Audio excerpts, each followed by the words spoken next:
ইসরায়েলের আকাশ প্রতিরক্ষা ব্যবস্থাকে সম্পূর্ণভাবে পরাজিত করে তেল আবিবে হিট করেছে ইরানের 3টি মিসাইল। একটি ইরানি ক্ষেপণাস্ত্র তেল আবিবের মাটিতে পৌঁছালেও বিস্ফোরিত হয়নি। অগ্নি নির্বাপক কর্মীরা এটির কাছে পৌঁছানোর পর সবচেয়ে বড় চমকপ্রদ ঘটনাটি ঘটে, ভিডিও ফুটেজে যেটা আপনারা দেখতে পাচ্ছেন। এদিকে লেবাননে ইসরায়েলের সেনারা প্যারাট্রুপিং করতে গেলে ইন্টেন্স ফায়ারের সম্মুখীন হয়। হিজবুল্লাহর স্পেশাল ফোর্স হৃদওয়ার তাদের গলা টিপে ধরে। 1 থেকে 2 ঘন্টা টানা যুদ্ধ করে ইসরায়েলি কমান্ডোদের লিটারেলি প্যান্ট খুলে নিয়েছে হিজবুল্লাহ। রাতের পুরো আকাশে দেখা গেছে এন্টি এয়ারক্রাফট গানের আতশবাজি। হিজবুল্লাহ এন্টি ট্যাঙ্ক মিসাইল দিয়েই অনেক সেনাকে আহত করে যাচ্ছে।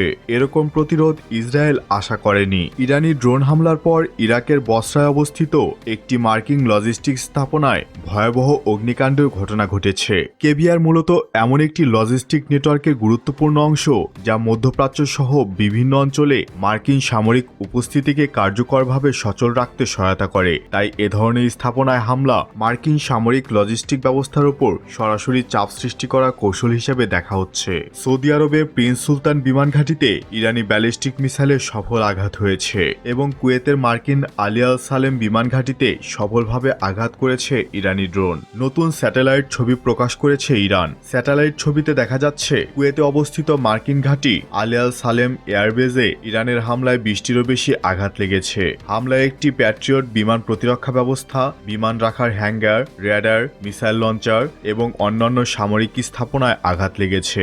একই বেজে 20টির মতো হিট মানে বুঝতে পারছেন। আরেকটি স্যাটেলাইট চিত্র থেকে নিশ্চিত হওয়া গেছে জর্ডানের আল-সাট্টি ঘাঁটিতে স্থাপিত মার্কিন থার্ড ব্যাটারির রেডার সিস্টেম ধ্বংস হয়েছে। ইরানের লক্ষ্যবস্তু ছিল ANTPY-2 ট্রান্সপোর্টেবল রেডার, যা 2025 সালের বাজেট অনুযায়ী প্রায় $500 বিলিয়ন।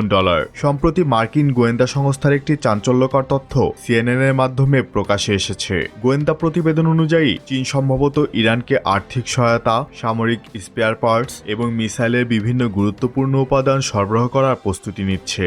এছাড়াও পশ্চিমা জ্যামিং এড়াতে ইরান চীনের বেইদু-3 স্যাটেলাইট নেভিগেশন সিস্টেম ব্যবহার করে তাদের মিসাইল ও ড্রোনের নির্ভুলতা বহুগুণে বৃদ্ধি করেছে।